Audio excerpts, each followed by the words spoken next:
Muchas gracias, doctor Pisanti, por tu participación. ¿Se escucha bien? Sí, ¿verdad? Ahora vamos a dar paso a la ronda de preguntas y respuestas. Les voy a pedir, por favor, que se identifiquen, como en la anterior ronda, y que nos digan a cuál de los ponentes está dirigida su intervención. Por aquí, por favor. Gracias.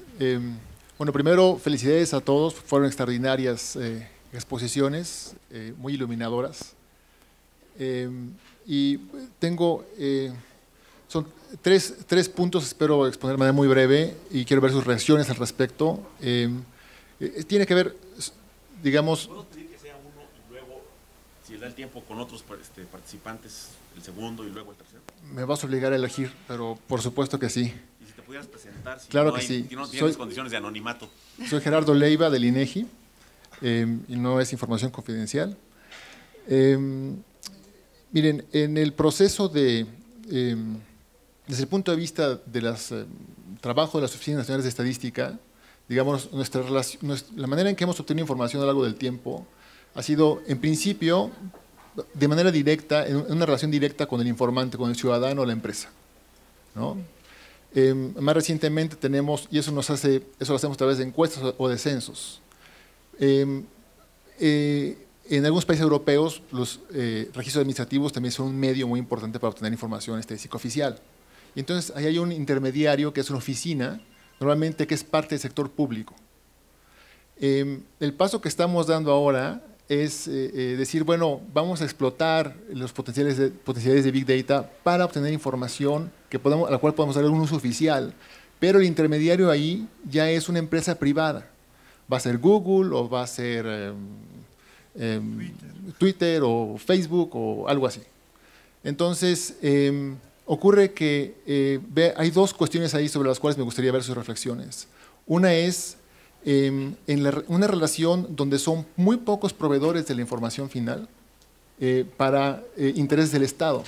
Entonces hay empresas privadas que terminan siendo intermediarios de una gran cantidad de información que luego sería utilizada para fines de importancia a nivel de Estado.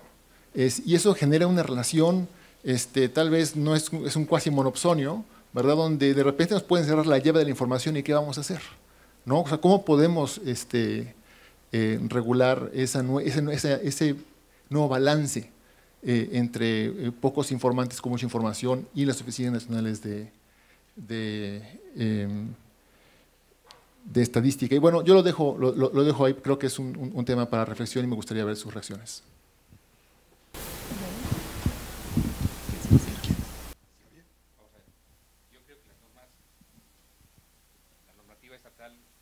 Tiene que tener una característica, es fundamentalmente abrir la posibilidad de competencia, porque si no, evidentemente estamos restringiendo un mercado que ya de por sí tiene un número de socios bastante reducido.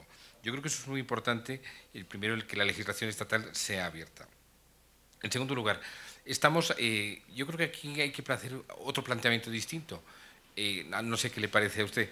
El Estado en este momento lo que tiene la capacidad es de proporcionarnos patrones o un conjunto de datos en bruto, entre comillas, en bruto. ¿Qué ocurre? Que sobre esos datos en bruto, en ese momento hay que hacer patrones de conocimiento que sirven precisamente para obtener esa información sobre pautas de comportamiento en todos los sectores sociales y en todos los ámbitos.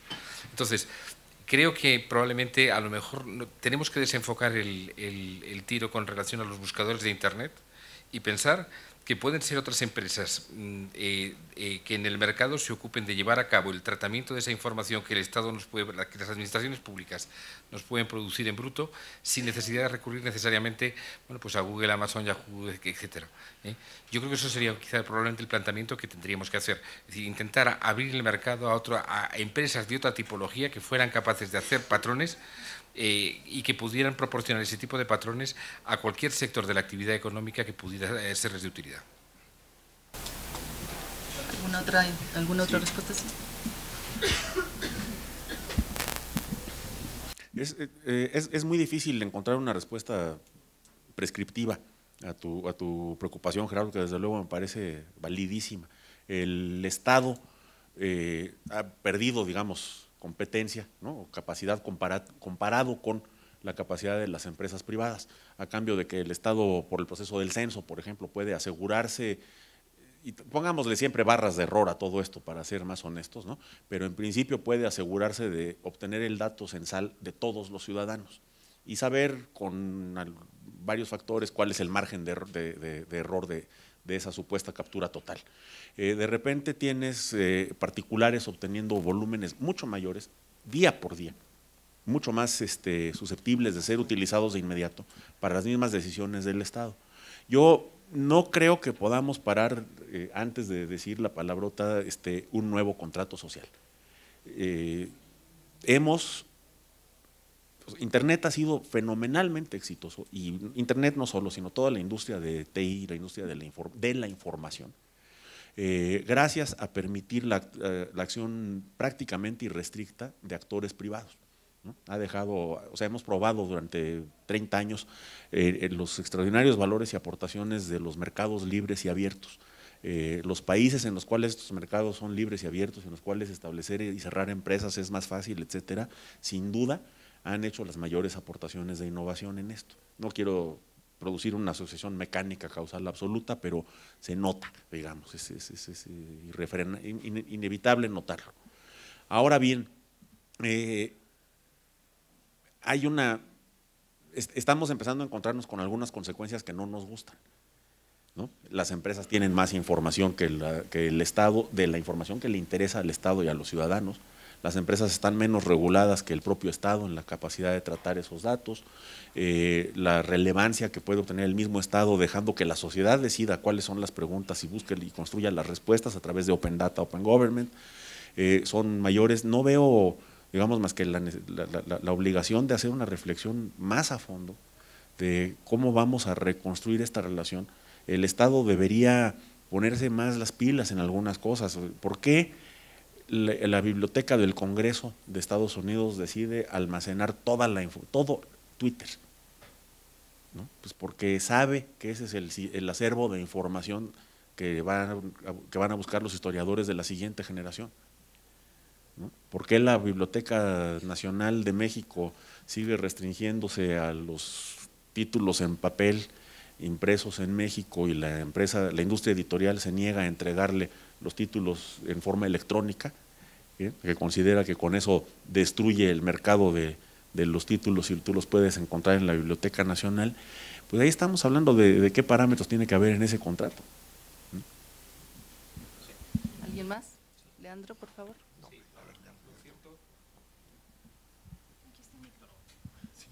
Mejor por aquí. Vale, sí. Gracias.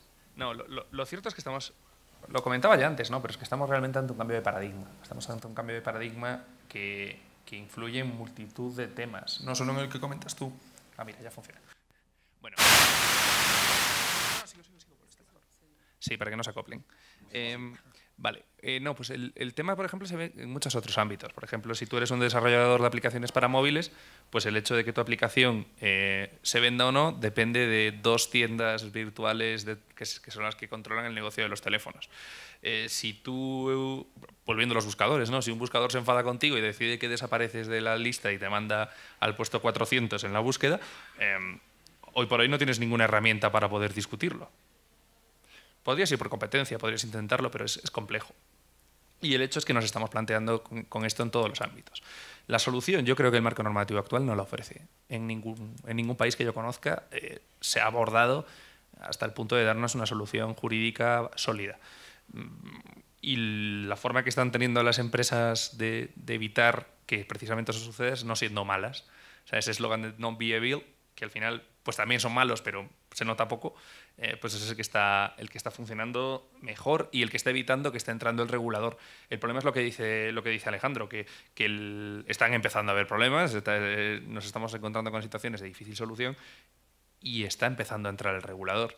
Y a veces no nos gusta cómo entra, o a veces entra, como en el caso del derecho al olvido, pues poniendo un parche, posiblemente más político, sí, posiblemente sí, porque no hay una norma que permita dar cobertura a la situación de este señor que se encuentra que porque sale en Google el primer resultado, determinado resultado, pues está perdiendo clientes, está perdiendo dinero, está viéndose. Entonces, claro, esto no está resuelto todavía y precisamente en estos equilibrios que os hablaba antes, pues está también el de buscar soluciones a los temas de esta gran concentración de información y de poder en una serie de actores que hasta hace poco no existía. Yo me cuestiono si realmente se requiere de una norma. ¿No? O sea, yo creo que a final de cuentas, acuerdos, esquemas de operación, pero el crear una norma no nos vaya a pasar lo que nos está pasando. Si frente a una situación determinada o presentando cada una de las, se está presentando un proceso y ello va a generar una norma adicional.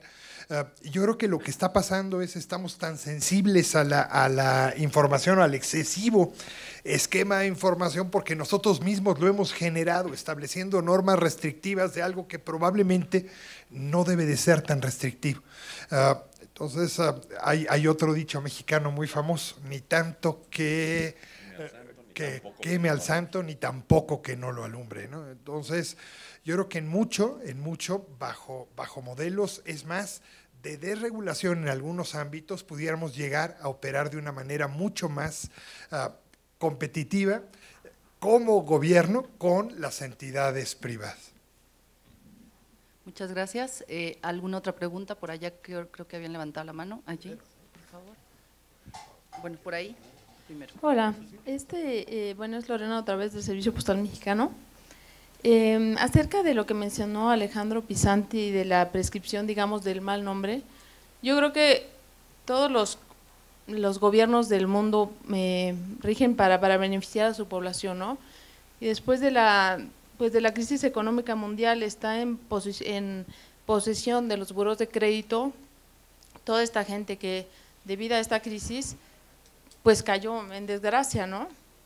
Y no sé, pero tal vez Leandro sepa si hay, no sé, un acuerdo internacional de cuándo van a borrar esos nombres, porque ponen a disposición de los gobiernos, digamos, liquidez que no puede ocuparse por las normas macroprudenciales, y entonces este mal nombre, ¿no? Que no sé cuál sea la prescripción, si hay un acuerdo mundial, porque eso frena el comercio, porque grandes y pequeños cayeron y en efecto dominó, como lo hemos visto en las economías. Entonces eso es, digamos, si tuviéramos Big Data de todos los países, de cuántas empresas cayeron en el buró de crédito del 2008 para acá, podríamos medir un poco el impacto de ese dato del mal nombre que está frenando un poco las economías. ¿Va dirigida a Leandro la pregunta? Sí. Sí. Perfecto. Bueno, esto es un tema que además normalmente se dice, me alegra que me hagas esa pregunta. Bueno, pues a mí me alegra que me la hagas porque yo estaba en el grupo de trabajo del Banco Mundial que elaboró el estándar internacional para establecer un sistema no de buros de crédito, pero sí de servicios de información financiera sobre pues eso, sobre estos temas. No le querían llamar buros de crédito porque ellos lo que querían en el Banco Mundial era generar un sistema positivo y negativo. Es decir, también tener un sistema que fuesen capaces de saber cuánto tienes antes de que impagues para que tener todavía más información. O sea, lo que se buscaba en ese sentido era ir mucho más allá. Pero bueno, el tema de la caducidad no hay ningún estándar, no hay ningún plazo. En España se ha fijado uno, son 5 años. A partir de 5 años te sales del buro de crédito. Pero a nivel internacional no hay ningún criterio que lo fije. Se habla de un principio de calidad, se basa en base a principios, que es hasta el momento en el que ese dato refleje la realidad de la persona. Pero claro, eso es completamente ambiguo, no da una seguridad jurídica alta. ¿Cómo hacer? Pues, en fin, posiblemente Alfredo me dice que la regulación no es la solución, pero en estos casos yo creo que sí. Lo que pasa es que, ¿sabéis el problema que ocurre en estos ámbitos, en mi opinión? Que me puedo equivocar y me equivoco muchas veces. Es que estamos ante un tema que en el mundo económico se conoce como externalidades. Es decir, todos estos negocios que se generan están produciendo externalidades que afectan a terceros y que a la empresa que está desarrollando ese tema le dan igual. Es como quien contamina. A esa empresa le da igual contaminar, sigue generando beneficio, la empresa va mejor, está dando mejores resultados y la contaminación le afecta a otros.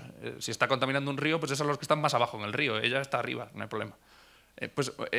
Un poco en el ámbito digital está empezando a ocurrir lo mismo, se están empezando a ver externalidades que tienen difícil solución, y en estos casos pues yo creo que la regulación es inevitable, la regulación o la autorregulación, que también es una opción, conste, y que debería utilizarse más, porque al final, en el punto de vista regulatorio, funciona un poco como un péndulo. O sea, si estamos aquí, sin regulación, de repente llega el Estado, regula, tras, se va para acá, y a lo mejor el punto medio es este, pero se ha ido para el lado contrario. Y al final, pues acaba el péndulo moviéndose hasta que pierde fuerza y se consigue el equilibrio. En eso pasa, se pueden tirar un montón de años.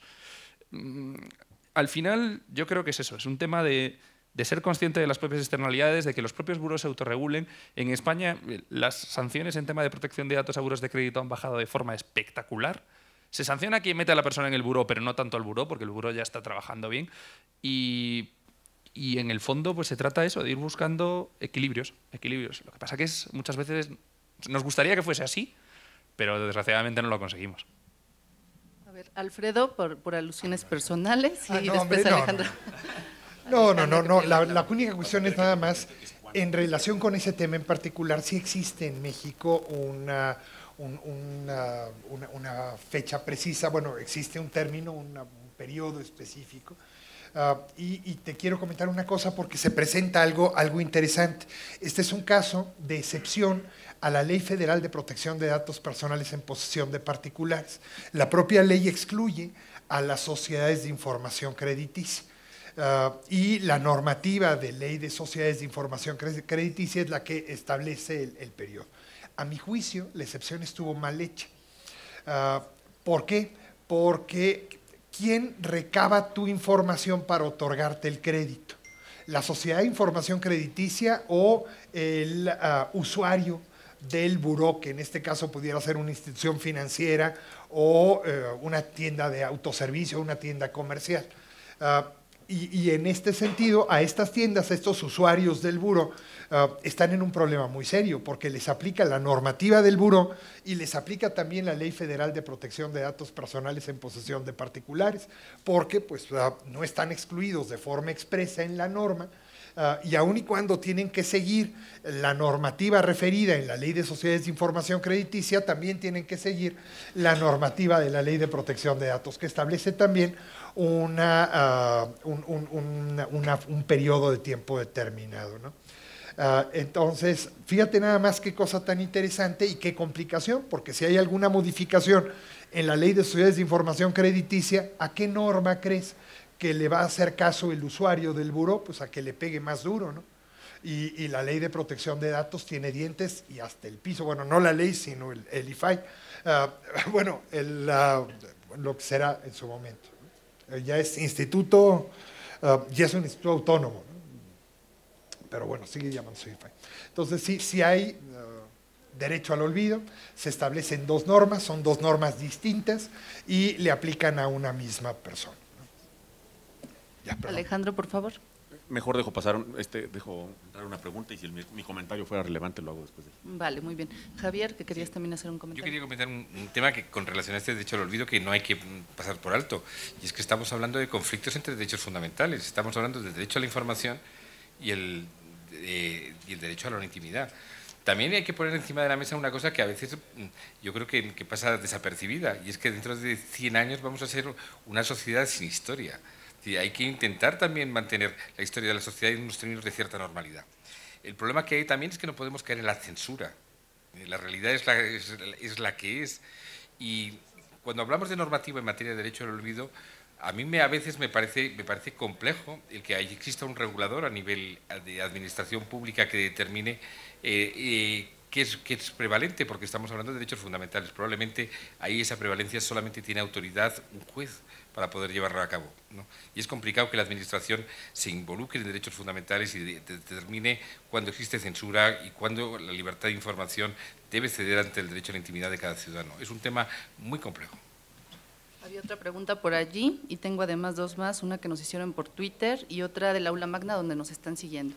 Vamos por ahí primero. Gracias. Mi nombre es Gabriela Segovia del IFAI, precisamente, donde se hace la ponderación de estos dos derechos, tanto de acceso a la información como de protección de datos. Pero voy a hacer una pregunta muy lejana a este tema y me quiero referir a Alejandro Pisanti. Si pudiera mencionar, aunque fuera brevemente, alguna referencia a la web semántica y cómo esta promesa de innovación pudiera verse afectada por las nuevas ambiciones de gobernanza o algún tipo de control en el Internet. Y Alandrio Núñez, una petición bien sencilla, que es que él menciona un tema de los esfuerzos que se hacen de anonimización y esto con el propósito de poder utilizar la información velando al mismo tiempo por la privacidad, pero no entendí cómo explicó que después hay que renovar esta como certificación de anonimización cada vez que se usa. Esa parte podría aclararla. En algún momento dice, cuando logramos anonimizar los datos, estamos listos para utilizarlos, ¿no? Pero cada vez que vamos a utilizar los datos tenemos que hacer esta misma anonimización. ¿Fue así o me confundí? Bueno, en fin, estas son mis dos preguntas. Muchas gracias y muchas felicidades a todos los panelistas. Es un estupendo, una estupenda mesa. Gracias. Muchas gracias. Alejandro, por favor. Breve y voy a ser además muy prudente. Gracias, Gabriela, por esta pregunta. Web semántica es una tecnología que permite organizar y acceder más fácilmente a la información si se lleva a cabo, si se implementa correctamente. Es si eres amigo de Tim Berners-Lee, estás frustradísimo de cómo la gente no lo entiende. Y me ha tocado estar, voy a echar aquí el name dropping. Me tocó estar en una cena en la que Berners-Lee discutía con Vinton Cerf la implementación específicamente de lo que se llaman linked data, ¿no? Que son triadas, digamos, de información, y está claro que no está claro. Creo que ese parece ser el punto de vista más honesto. Aquí en el Infotec se está haciendo un trabajo desde hace muchos años de aplicaciones de web semántica. He tenido el privilegio de hablar con los que de veras le saben y reconocer que las más probables primeras aplicaciones exitosas de web semántica se dan en conjuntos relativamente chicos y bien delimitados de datos. El problema más serio son los que llaman ontologías, que básicamente es denominar con sus distintos posibles nombres los componentes del sistema y luego establecer sus relaciones. Entonces, web semántica en ese sentido no me parece, a riesgo de estar diciendo una barbaridad que los expertos en web semántica me puedan desmentir, no me parece que introduzca una nueva coordenada, digamos, radicalmente diferente en lo que se ha estado discutiendo aquí. Estamos asumiendo, digamos, ya unas capacidades aterrorizantes, suprahumanas, de las computadoras para el tratamiento de datos, volverlas suponiendo que la web semántica rinda cumpla estas grandes promesas y expectativas, pues seguirán siendo sobrehumanas, pero vamos, las preocupaciones que ya se han expresado y están siendo atendidas ya son suficiente reto con los sistemas de tratamiento de datos que existen y no se verán severamente agravadas, pero repito, a riesgo de ser desmentido. Lo importante, el punto adicional que quiero extraer en esta respuesta, Gabriela, es algo que he insistido insuficientemente, solo lo mencioné, que es que los problemas del tratamiento de grandes datos deben ser objeto de no de la imposición de una regulación o un gobierno, pero sí espontáneamente se está dando, y debemos intensificarla, una gobernanza específica, en la que tenemos que aprovechar las experiencias que adquirimos en otros sectores como el medio ambiente o Internet de la gobernanza multisectorial o multistakeholder. Y esta conversación en particular en el Big Data requiere desde luego de abogados, requiere una visión política, requiere una visión de las organizaciones orientadas a derechos fundamentales, tanto al acceso de la información como de limitar el acceso a la información por la protección de los datos personales y la privacidad e intimidad de las personas. Pero es una conversación que sin ingenieros, sin matemáticos, sin científicos de la computación no va a ningún lado, porque es como pretender regular precisamente Internet sin tener en cuenta las competencias y las limitaciones de la tecnología. Se hacen analogías en este terreno con cosas como la ley del mar, las leyes que gobiernan los océanos o la de la Antártida, pero la verdad es que hay una diferencia muy importante, y es que si bien es cierto, o sea, filosóficamente el océano puede ser visto como una construcción cultural, la verdad es que la construcción cultural del océano no va a cambiar en más de 1% el volumen de agua que hay en los mares, ni va a cambiar en más de 1% su salinidad o su pH, aunque estos pasen a ser cambios críticos para la vida. mientras que los grandes datos, Internet, etcétera, están siendo construidos.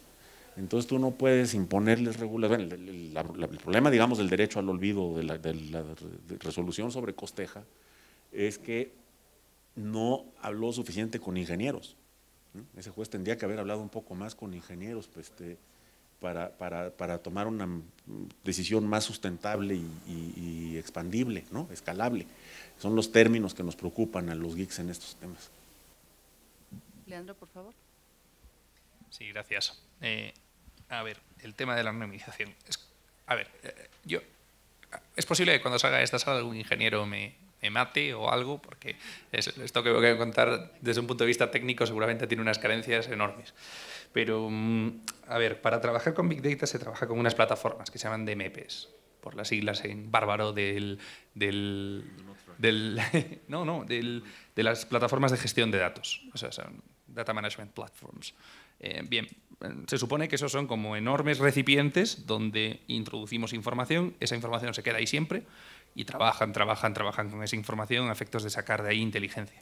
Esa es un poco la idea a lo bestia. Claro, cuando metemos datos ahí, y la clave es eso, es meterlos anonimizados ya, porque una vez que están dentro de la máquina y se ponen a trabajar con ellos, se trabajan con ellos de forma agregada. Lo único que hacen es sumar, generar aumentar, digamos, determinados criterios que tú hayas prefijado como base. Pero claro, no son datos que estén almacenados necesariamente de forma estructurada, no tiene por qué. Ahí lo que se hace es agregar información anonimizada en la medida de lo posible, a efectos de no poder volver nuevamente a identificar a la persona, volver a asociar el dato con su identidad, pero no necesariamente hay que volver a anonimizar lo que ya está dentro de la máquina, porque se supone que ya está anonimizado. Otra cosa es que tú seas capaz de introducir tanta información en ella que eso resulte en que eres capaz de fijar tanto el tiro, de concretar tanto, que puedes identificar a las personas cuyos datos están dentro de ella. Pero eso ya sería un problema de que te has pasado. Yo entiendo que la anonimización es el momento de cargar los datos en la plataforma o de que la plataforma pueda acceder a ellos a efectos de poder trabajar con ellos, estando estos en otros lugares. Para cerrar el punto, Javier me ha pedido hacer una puntualización. Con relación al proceso de anonimización, desde el punto de vista estrictamente legal, yo creo que hay que buscar un protocolo para centrar el tema. Cuando estamos hablando de anonimización, lo que estamos haciendo es haciendo perder al dato de carácter personal precisamente esa característica, que es el concepto de dato personal. Y aquí, por ejemplo, se plantean problemas técnicos desde el punto de vista legal acerca de si es necesario el consentimiento del titular del dato, acerca de si es necesario el consentimiento del titular del dato y de cara al futuro, por ejemplo, si el titular del dato tiene derecho a una cierta retribución. Y les pongo un ejemplo que puede ser sorprendente, pero es así. Cuando hablamos con un agricultor que produce patatas, el fabricante de patatas chips compra esas patatas y las trata. Es evidente que que el agricultor no tiene derecho a la propiedad intelectual de las patatas fritas chips que son comercializadas en el mercado, pero sí tiene derecho a la materia prima. Hay que plantearse, y esto es un tema de derecho del consumidor, si en un futuro el consumidor tendría derecho también a ser indemnizado como consecuencia de la utilización de sus datos, aunque sea por la vía de un proceso de anonimización.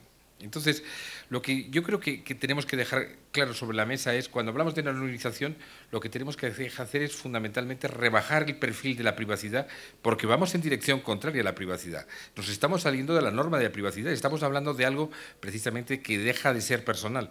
A partir de ese momento estamos hablando de un dato que puede ser atribuido a cualquier persona y entramos en otra serie de problemas que tenemos que analizar en profundidad, de derecho civil.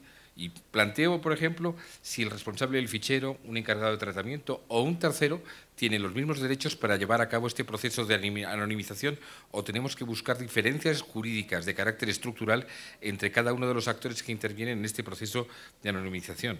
No es lo mismo, por ejemplo, alguien que tiene el control sobre el canuto de los datos, que en un determinado pega el corte y lleva a cabo ese proceso de anonimización, que aquella persona que por derecho propio es responsable del fichero y tiene esos datos bajo su tutela, ¿no? En todo caso, yo creo que hay que buscar simplicidad en los procesos, es decir, intentar hacer jurídicamente la menor intervención, precisamente como decía Leandro, para buscar una mayor autorregulación con control, pero autorregulación. Y quiero también plantear que aquí hay otros temas que en el proceso de anonimización de estos datos nos vamos a encontrar, y es problemas de defensa de la competencia o de competencia desleal. Yo voy a poder saber a través de procesos de anonimización lo que están haciendo mis rivales, precisamente como consecuencia de estos procesos estadísticos, y eso creo que es muy importante. Y, por ejemplo, hay dos temas también que hay que poner encima de la mesa. Yo anonimizo y hago patrones de anonimización. ¿Quién tiene el derecho a la propiedad intelectual con relación a ese tipo de patrones? E imaginemos, por ejemplo, que yo anonimizo y lo hago mal.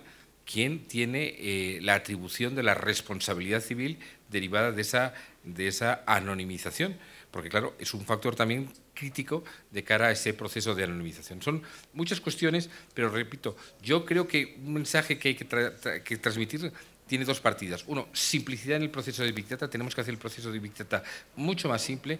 Y, en segundo lugar, tenemos que rebajar el nivel de privacidad y de regulación de Big Data, precisamente para favorecer el desarrollo de Big Data tanto en el ámbito de las administraciones públicas como en el mundo de las empresas. Muchas gracias, Javier. Nos quedan solo 10 minutos para terminar la sesión. Voy a hacer una pregunta que nos hicieron por Twitter al doctor Alfredo Reyes Kraft, de Julia, de la UNAM, que nos pregunta ¿qué indicadores, además de las transacciones electrónicas, pueden ser fidedignos para ser usados en el Big Data y en el e-commerce? ¿Qué indicadores? ¿Qué indicadores, además de las transacciones electrónicas, pueden ser fidedignos para ser usados en el Big Data y en el e-commerce? No, hombre, hay muchísimos.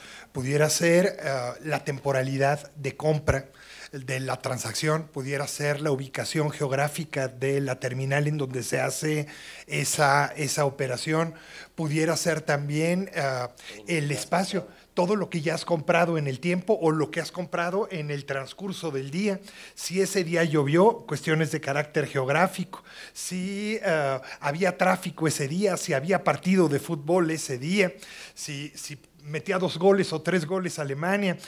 Influye cada una de las cuestiones. Hay muchísimo. Tú puedes tomar en indicadores y en función a ello, de alguna manera establecer perfiles, por ejemplo, de consumo por horario o preferencias de compra, productos que tú quisieras que compraras o a dónde vas a comprar después de ir a ese comercio en lo particular, ese tipo de cuestiones. Alejandro, ¿querías hacer un comentario? Aquí es pertinente anotar algunas que son por lo menos conocidas como leyendas negras en el medio, porque no quiero hacer una acusación formal, pero de repente, es decir, se reportan experiencias como que si tú borras las cookies después de estar haciendo alguna investigación sobre vuelos a un determinado destino en una determinada fecha, borras las cookies y vuelves a hacer la búsqueda, los vuelos te aparecen más baratos. Y creo que algunos de nosotros estamos paranoicamente convencidos, por ejemplo, de que los libros de nuestra especialidad nos los vende más caros a Amazon que a un cliente que nunca los haya buscado. Es decir, si yo busco un libro sobre gobernanza de Internet, me lo tratan de vender a $50 o $100 y probablemente si llego desde una computadora absolutamente virgen o con la cuenta de alguien más, probablemente lo estén dando a 10. Esto es el tipo bueno, pero esto es, además, en el caso o sea, en muchos casos de comercio electrónico está razonablemente documentado que la personalización del interés a través de cookies y de todos los tipos de datos que menciona Alfredo, es decir, obtenidos como sea, además en el caso de Amazon o en el supermercado, pues estás comprando con una cuenta, o sea, tú estás identificado plenamente. Y al final de cuentas firmaste un aviso de privacidad. Y firmaste la broma más grande del siglo, y estamos al inicio, ¿no? Que es el consentimiento. Aquí, perdón, compañeros de mesa, abogados, todos, pero eso del consentimiento es la broma del siglo. Nadie lee los consentimientos, y aunque te tomes la molestia de leer y entenderlos y que estén en español, en el idioma que oficialmente dominas, aunque sea español legal, pero es una broma. O sea, tú no vas a cambiar de supermercado, si hay uno solo que te entregue en tu zona, porque el otro tenga un tratamiento de datos que te es más favorable. Cuando empezó este tema de tratamiento de datos personales en el comercio electrónico, se hablaba de la expectativa de que hubiera una competencia entre empresas.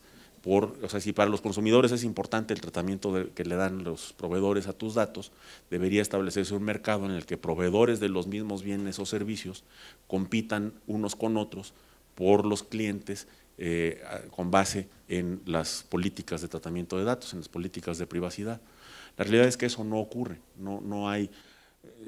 Primero, no necesariamente hay tantos posibles proveedores, o sea, solo hay un Amazon y hay muy pocos otros vendedores de libros que le puedan competir, o sea, no es un monopolio, pero es un…